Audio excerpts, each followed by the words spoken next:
Welcome back, everyone, to the Flight Path podcast. We are so excited to have you joining. As always, this is the best place to get updates on all things Tern. My name is David Shull, CEO and co-founder. As always, joined by Brad, our head of design, Jade, who's leading product here at Tern, kind of filling in for Molly while she's out and doing all kinds of other things.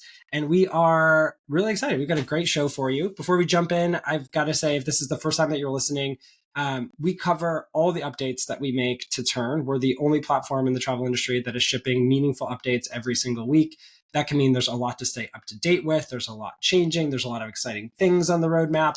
And so we take this time every Friday just to kind of reflect on what shipped, what's coming, how to take advantage of these new features. And so if you want to make sure that you are maximizing Tern in your business, you should click the like and subscribe button. Make sure you turn on those notifications. If you want to make sure, maybe you're on the fence, maybe you're not using Tern yet, but you want to kind of understand how we think, how we operate, the kind of the product that we're building and how it's different, this is a great place to do that as well. So still click the subscribe and like button. But we've got a great show today. Brad, Jade, both of you have been doing a little bit of travel. I've been traveling. Where have we been? Jade, you've got a different background. Where are you at in the world? Yeah, this week I'm working from Lake Tahoe. So a very cozy cabin vibe, a lot of work by the fire, which is really nice. And I'm excited to get some skiing in this weekend. And Brad, and how's the snow? The snow. Somebody was just, isn't that somebody great? was saying the snow's not good. Yeah, it hasn't snowed since the holidays, so it's pretty old snow. But it's not bad in the afternoons. It's been pretty warm, so it's not bad. A little icy, but not too bad. And Brad, you've been skiing too, right? Yeah, I was in Salt Lake City last weekend, actually, with Spencer on the engineering team. So, yeah, it was a quick turnaround trip. We left late Friday night, skied Saturday, Sunday, Monday during the day, flew out Monday night, and got back in Philly at 1 or 2 a.m. So I've been catching up all week, just trying to be alive enough to get work done. Hopefully that's not reflected in the podcast today. I swear I'm awake. I'm feeling that right before that, we started the recording, I was like, can you tell that I feel like I'm losing my voice? We're going to make it work. Right. And we're hopefully hiding it well. And it must have been, Utah must have had quite a bit of snow because we do coffee and conversations. For those of you that are regular listeners, this is kind of our fun team bonding activity. And Spencer shared this gem of a photo of Brad just in 6 feet of snow, buried in it. It looked like they call it a yard sale. Was that a yard sale, Brad? I lost one ski. Let's be clear. Okay. It was not so it was a soft landing where my ski popped off. But yeah, Spencer's you want to go on the hardest run? We're gonna hike up after we get on the lift. We'll go all the way up there. You'll be fine, right? And I was not fine. My legs were not ready, and my lungs were not ready for the altitude. So, yeah, it was great, but definitely some getting back into the swing of things. Yeah, well, I'm glad there are no injuries, and it's I gotta get out to one of these places. I'm having ski envy for sure. I was in New York, which was really fun. We had our Q1 board meeting, which is always kind of a cool opportunity to zoom out, think about, the year that we just completed, to look ahead on what's coming this year. And that was really fun. I had an opportunity to kind of meet up with a bunch of different folks, just kind of the tech scene and kind of get plugged in there. Met up with our friend Rob at Project Expedition, and so it was just a really cool kind of week, but definitely coming back and feeling what happened this week. And so this is going to be a good opportunity to kind of dig into that. We shipped some pretty cool stuff. And Jade, I think you're going to kick us off with a thing that we previewed last week, but is now live, which is optional add-ons. You want to talk about that? Yeah. So we actually released optional add-ons this morning. So hopefully some of you have already seen it in the product. I think in the Facebook group, there's already some hype. So I'll check back in after this and see what's going on. But optional add-ons really gives you, just like it sounds, it gives you the ability to add an activity that's truly optional for your clients. This is highly requested. I think way before my time starting at Tern, this was a highly requested feature to really give your clients the ability to customize their itinerary, remove items that aren't relevant to them, and really make sure that it's clean and consistent with exactly what's going on their trip. So we're excited to launch it. Anything, Brad or David, you would add about, this feature and how long it's been, on the list of improvements? I think the only thing I'll add, right, and mostly for people that like maybe aren't using Tern yet, we sort of pioneered this idea of like the option block, right? Which is like, I want to give my clients some choices, and maybe it's multiple hotels, maybe it's multiple activities. And that was pretty game changing. But to Jade's point, the way that these were set up is that they forced a choice. There's no way to be like, I don't want to do any of these. And it actually could kind of block the like moving forward in the credit card authorization flow, kind of created this friction. We've improved that over time, but this, we still saw people like creating an activity, which was like no activity. And so this is a massive update there, and really just kind of polishes up that entire flow. And I think is a really cool tactic, just as you as an advisor see. I think Jade's going to take us through a demo, like really cool opportunity for upsells, right? Maybe your clients are doing a cruise. They're not necessarily thinking about shore excursions. Just by dropping a couple of these in, suddenly it's like they're getting excited. Like, yeah, actually, we do want to do this. And that's, a sale that you may not have made before. But by putting in there, presenting as an optional thing, you can actually start to drive more sales volume. You can start to get more commission out of that. So it's just one example of where we think this is going to be really cool for your business. Yeah. Let's take a look, huh? So I'll share, we'll go through the advisor side first and then take a look at the client experience. So here, I've already set up this itinerary, and I set up an option block for some hotel options. And then you see I have 2 optional activities, one for a sailing cruise, one for scuba diving. And let's open this up to see kind of where that setting comes from. So I'll open up the activity, click on booking and pricing here. And then if we scroll down, we will see the option of client selections. And this is below the supplier information that you're adding for this activity. So here I can make it not optional. So let's go ahead and just turn on that setting quickly to see. And then if you want to make any lodging, transportation, flight, or activity optional, then you'll just click this make optional button. And there you go. You can add it for your clients. So if they've communicated that they're interested in this activity and want to add it to their itinerary, we can add it here, choose which travelers, but I'll take you through the client side. So we'll go ahead and exit out of that. If we go back, I'll go to the pricing tab. We saw that it's listed optional on the activity in the itinerary, but we're also taking into account these optional activities in the pricing. So you can see which are optional here. They're not included in the total cost starting at until the client makes the selection that they want to add it. So taking all of that into consideration. And then in the authorization tab too, those items are not ready for authorization until they've been selected. That's the client side. That's the advisor side. Let's take a look at the traveler experience here. Let me go ahead and publish this, copy my itinerary link, and I'm going to go ahead and we'll open this back up, but I'm going to log out so that we don't get stuck. And we'll see if we scroll down, we see the hotel options presented in the option block. And as we go down, we see this option, 2 optional add-ons that we had added in the itinerary. Anything to add? Jay, I think you may need to, oh, there we go. Sorry, just took a minute to catch up. There it is. Yep, perfect. Okay. So here's the optional add-ons on the client side. You can see that they're listed as optional. Client can add them to trip here. They can dismiss it to remove it completely from the itinerary, make comments, or learn more. If we click learn more, we can also add it to the trip from here, view the details on cost, and see that information. I'll go ahead and show you through kind of the process of actually selecting preferences to making room selections and where this shows up. So I'll go ahead and click on select preferences here. Give me 1 second to quickly new sign up flow. I know, just had to get it in there. So give me 1 second. In. Grab my code. Verify, so easy. I'll go ahead and click select preferences here. First, I see the hotel options. Let's go ahead and select one. I'll submit these. The next step will be to select room options. So I'll go ahead and select my room option. And then once room options are selected, if these exist as a part of your itinerary, then the last step is to select optional add-ons. So I'll go ahead, I can view the details again. I'll add the sailing cruise, can choose which travelers are interested in that.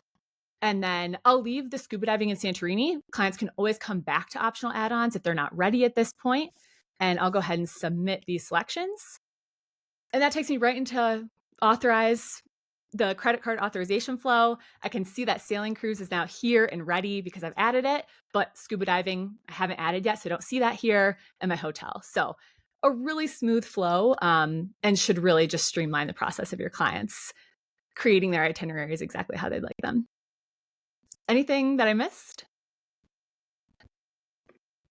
Maybe just to add, I think like it's incredible if you're planning like an FIT, right, to do the upsell, even like doing a cruise, to just like be like, oh, I know you didn't necessarily ask about this, but like wanted to throw this out there as an additional thing you could book with us. But also when you think about groups, like the scale you can do that at now, and things just work. You don't have to like go back and forth with each individual like set of clients that are going on a group tour, be like, well, did you want to do any of these optional excursions? Let us know, we'll add them. It's just like right when they sign up, they've got a list of things they can pick from. And if they don't pick them at the time of sign up, they're still there on their itinerary, so that like later when they're deciding like, oh, we've got this book, maybe we're kind of like thinking about it a little more, let's add that thing now. Like now's the time. And so those things are ready for them at the time of sign up and later. And that we've heard has been a challenge for folks, even in other platforms. When you're signing up for a trip, you can pick things, but then you can't come back later and actually like add to your trip easily. So super excited to see how folks start using this. And I think it's going to be pretty incredible for folks who are doing more of these groups with some of these like optional excursions and things like that at the group level. Yeah.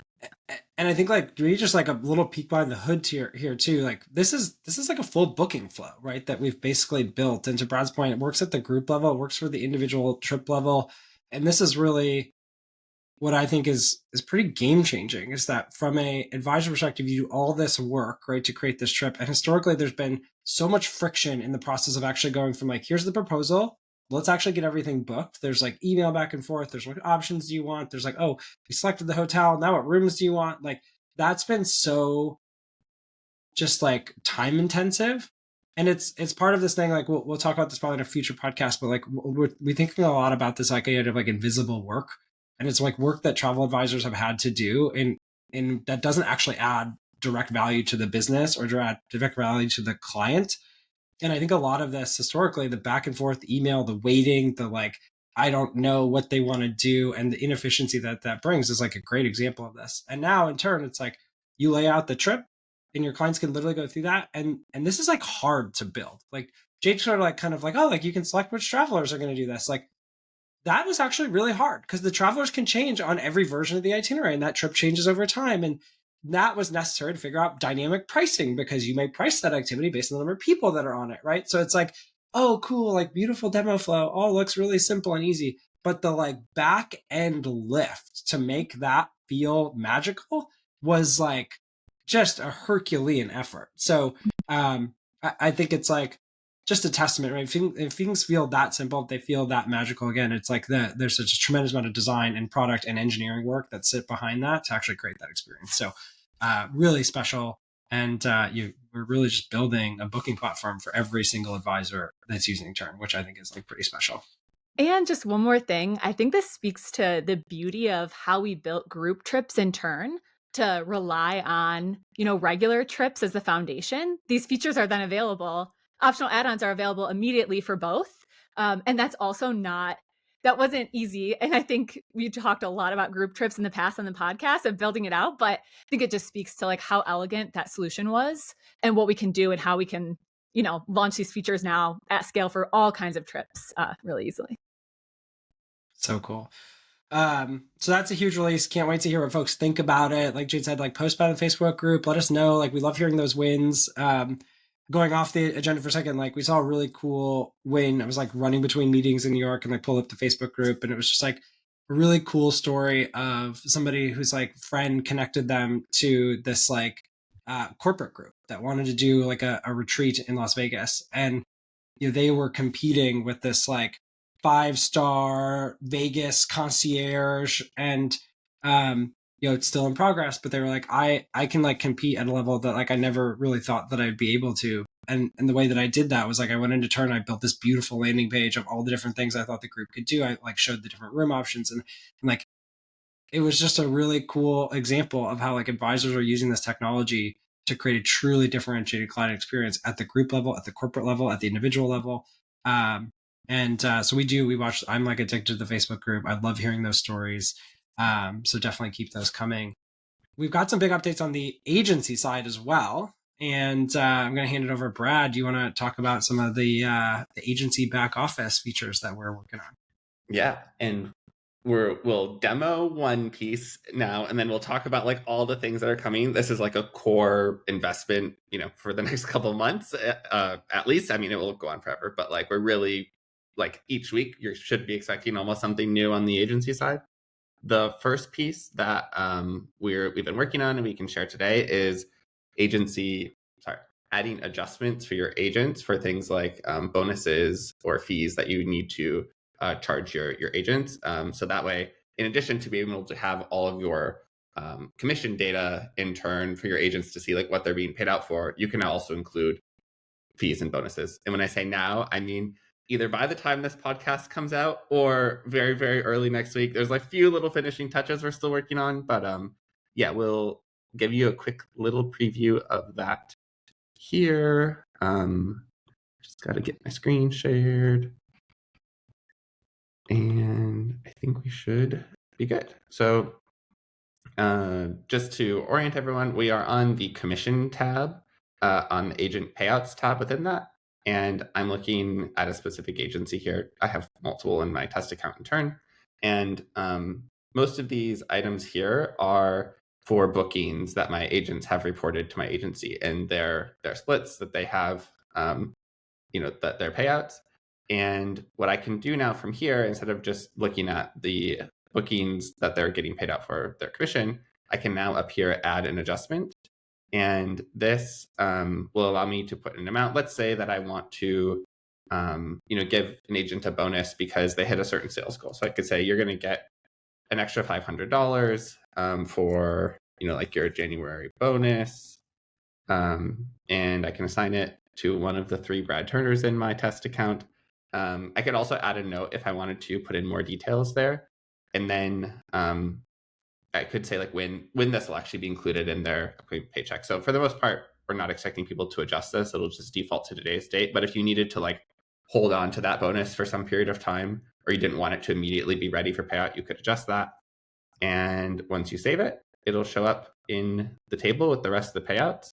And when you go to export the payouts so that you can actually, have that total sum that you're going to pay your agents, you'll be able to do that right from here. And filtering works, all those details work as well. But yeah, we're excited to have this. And then the next piece that will be coming is adding adjustments at the statement level. That's a little more in flight. So probably more like early next week when that will be live. So cool. And I think, like you said, just continuing to build out on the agency back office, right? Like every week making progress there. We're already seeing, some incredible success stories. We've got agency owners that have 100+ advisors, and already Tern's cutting their statement reconciliation time by 80%. And our goal is that probably by like summer, I'll say, like, it doesn't matter how big or small of an agency or host agency you are, like you can use Tern to run your back office. And that's where I think we'll really start to see this kind of future that we've imagined for a long time now, which is like this vertically integrated experience where an advisor, you have a best-in-class tool that's helping you sell more, save time, and that just talks to the agency back office and the host agency back office automatically. And there's hundreds of details like this, right, that like need to go into making that happen. So yeah, if you get a bonus from a supplier or you want to give a bonus to your agent, you can manage that. You can like manage these costs. And so it's really fun every time one of these goes out, because it's one step closer to truly being the all-in-one platform for the travel industry. All right. Anything else on the agency side before we move on? We've got a couple small updates, Jade. I think that you're going to talk about on collaboration, but then we can kind of jump into week ahead. Yeah. On the collaboration side, just a small update from some of the feedback conversations we've been having over the last few weeks, that collaborators, if you're a collaborator on a trip, having access to commission split and commission payouts didn't really make sense, and made it much harder to actually collaborate on trips. So we've actually hidden that information to make sure that you can easily collaborate without worrying about sharing more private information about that agent split and commission payouts. Brad, anything you want to add on that one? No, not really. We heard this from a few agency owners who were like, "Oh, like we're so excited, but like this thing's just kind of awkward for our team because they're not like necessarily aware of each other's splits, and some of them are uncomfortable sharing that." And so, we're glad to have that out of the way, and should just be, less hesitation there now. Great. Love it. All right, big week. We've got another big week ahead. Brad, you want to kick off with what's your week gonna look like next week? Yeah, so I think the thing I'm going to talk about here is commission settings and commission rules for agencies. So going back to your point, David, about like being that easy, like integrated back office space. If you have that agency who's got 100 different advisors that they're managing right now, you can imagine it gets a little challenging to like go for each time you're logging commission that you need to pay an agent, to have to go and be like, oh, right, is this still the right split? Is there some special case where like this is personal travel or an agency lead, or like has their split changed since they initially logged it? Like there's all these reasons why the number that an agent put in or that they put in at the time of booking might not be the the one you actually want to select now. So we're adding some rules, kind of like some automations, to allow you to automatically set that split to exactly what it should be based on your commission structure at your agency. So you'll be able to set different tiers for your agents that take effect after a certain date. Like if somebody hits a sales goal, you'll be able to set different commission types at the agency level for things like personal travel, like temporary, like promotions that you're running around commission, anything like that. And you'll also be able to adjust your default when you want to like hold commission to, if you get it early, if you want to hold it to the beginning of the booking or after the booking's completed, details like that. So we'll do a full demo next week. Jade was kind of joking before this, like she's still wrapping her head around it. So I know that there's like, it might be kind of hard to follow without seeing it, but we'll dig in more. But it should be an easy way for agencies to like better streamline and optimize their commission flows. Yeah. Love you that. have to get into some of the complexity too next week about just how detailed this project really gets. Yeah, there's kind of breaking my brain this week, especially on little sleep.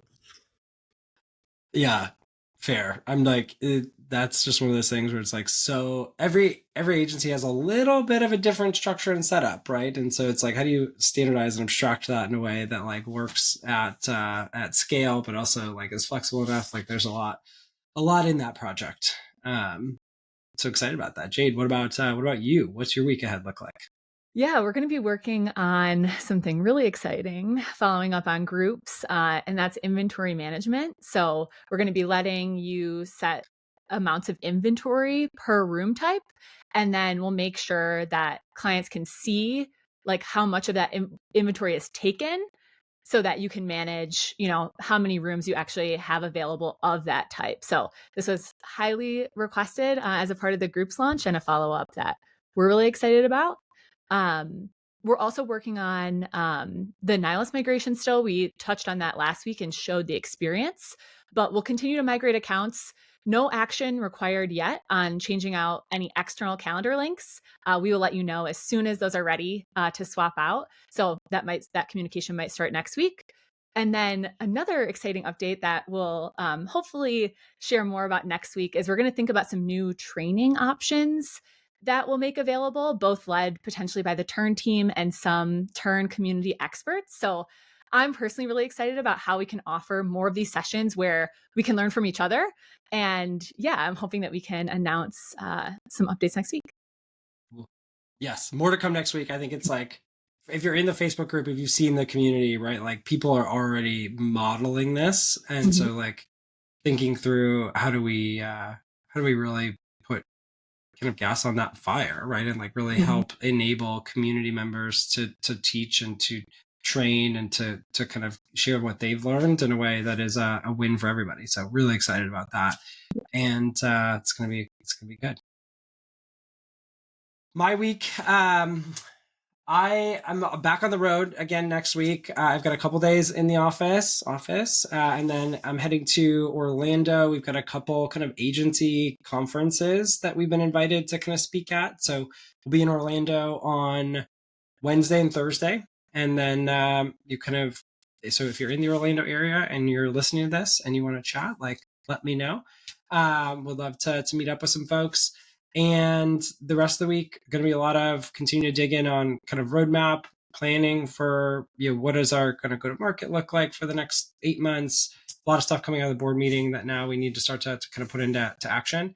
And so that'll be really fun. I'm really looking forward to that. And then February, it's going to be like, I'm excited. I don't have any travel scheduled right now for February. And so we're just going to be able to like heads down, grind through some stuff, get it done. It's going to be great. So that's the week. Thank you all for listening to Flight Path and for tuning in. And don't forget, if this content has been helpful, click the like button, leave a comment for us. We do read those. We do love to see them, and subscribe, because we really do think this is one of the best ways to kind of get the inside scoop into what we're building and how you can leverage these tools to really build your business. Even little tips hopefully are helpful, like thinking about the optional add-ons as a way to sell more, shore excursions, sell more of these kind of activities, that can really add up over time. And so thank you for tuning in. Thank you for your supports, and we will see you all next week.